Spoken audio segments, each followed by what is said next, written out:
David Licauco update. Yung sa post ng bench. Yung gwapo pa nga na endorser. Yan, ng bagong perfume na Into the Haze. Sabi dito post ng bench. Command every room. Leave them wanted more into the haze.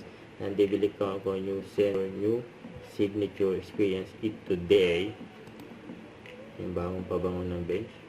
Yan, for David Licauco. Sa ito.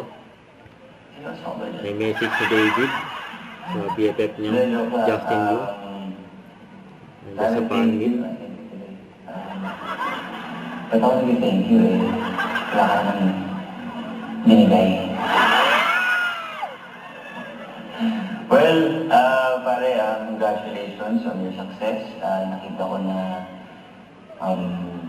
since BBB, ang dami mo na na-achieve na hindi mo naman ever expect.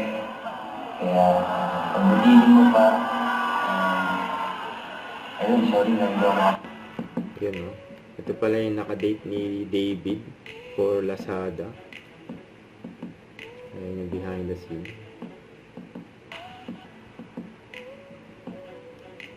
Lazada. Saka ito, during taping ni David for Never Say Die. Ano ba nga yan? Soon.